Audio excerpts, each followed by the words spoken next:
আসসালামু আলাইকুম। তো দেখতে পারতেছেন আমাদের যে খরগোশটি ছিল সেটি অলরেডি কয়েকদিন ধরে বাচ্চা দিয়েছে, দুদিন ধরে। তো আপনাদের দেখানোর সুযোগ পাচ্ছি না, এবং কি আমরা খরগোশে একটি ভুল কাজ করে ফেলেছি। সেটা হলো যে আমরা খরগোশের বাচ্চার কাছে গিয়ে ধরেছি। ধরার কারণে দেখতে পারতেছেন আমাদের খরগোশ দুধ দিতেছে না বাচ্চাগুলো। তো বাচ্চাগুলো যেহেতু অনেক ছোট, এখনও চোখ ফুটে নাই, রিসার্চ করে দেখলাম বা ভিডিওতে দেখলাম যে এটাকে ধরতে হয় না।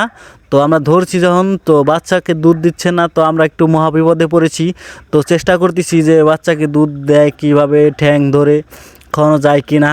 তো যদি কোনো ভাই থাকেন পরামর্শ দেওয়ার যে না ভাই কীভাবে খাওয়ানো যায়, তো অবশ্যই আমাদের কমেন্ট করে জানাবেন।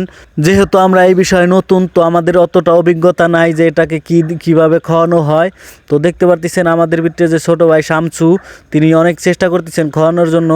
তো আমরা তখন আর খাওয়াইতে পারছিলাম না।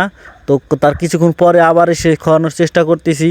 তো যাই হোক, কিছু কিছু করে দেখা যাচ্ছে যে একটা দুইটা করে খায়, কিন্তু অল্পতেই খরগোশ আমাদের দেখে ভয় পাচ্ছে। তো আশা করি এই প্রবলেমটা খুব তাড়াতাড়ি সলভ হয়ে যাবে। তো আমাদের যে রুবেল ভাই, তিনি বলতেছেন যে মর্দা খরগোশটি আছে তাকে 15 দিন আটকায় রাখতে হবে। আর আমি বললাম যে কেন এটা আটকায় রাখতে হবে। তো তিনি বললেন যে এটাকে যখন 15 দিন যদি না আটকায় রাখো, তো খুব তাড়াতাড়ি খরগোশ ফিরে বাচ্চা দিবে 1 মাসের ভিতরে। সেক্ষেত্রে এই বাচ্চা গাছি গ্রোথ পাবে না, এবং কি বাচ্চাকে দুধ দিবে না। তো সেক্ষেত্রে ভালো হবে না। অবশ্যই 15 দিন আটকায় রাখবা, তারপরে ছাড়বা, তো সেক্ষেত্রে হবে।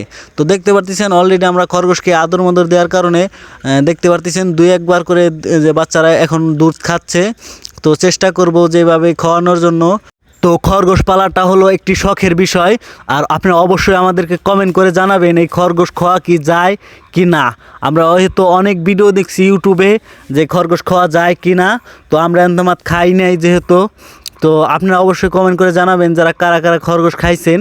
তো আমি এই পর্যন্ত খাই নাই, এবং কি আমি এটা অনেক রিসার্চ করতেছি, মৌলবীদের কাছে জিজ্ঞেসি, তারা বলতেছে ছাগল পায়ে খরগোশ খাইতে হবে। তো আমরা তো দেখতে পারিনি এই পর্যন্ত ছাগল পায়ে খরগোশ কোনোখানে আমরা দেখি নাই। যদি আপনারা কেউ দেখে থাকেন তো অবশ্যই কমেন্ট করে জানাবেন। আর কারো কাছে যদি ছাগল পায়ে খরগোশ থাকে, যদি বেচার মতো, তো আমাদের সাথে যোগাযোগ করতে পারেন। আমরা ছাগল পায়ে খরগোশ কিনবো। তো ছাগল পায়ে খরগোশ কিনবো খাবারের জন্য। তো আমাদের এক ভাই এর আগে বলছিল কমেন্ট করে যে ভাই আমাদের কাছে খরগোশ না আর লাফারুক আছে। তো লাফারুক নাকি ছাগল পায়ে হয়। তো জানি না কোনটা খরগোশ বা লাফারুক। যাই হোক, সেবার সাথে আমরা যোগাযোগ করার চেষ্টা করতেছি।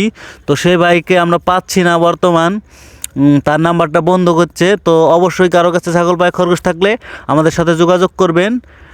আমরা খাবারের জন্য অবশ্যই নিব। সো ধন্যবাদ, সবাই ভালো থাকবেন, সুস্থ থাকবেন। আসসালামু আলাইকুম।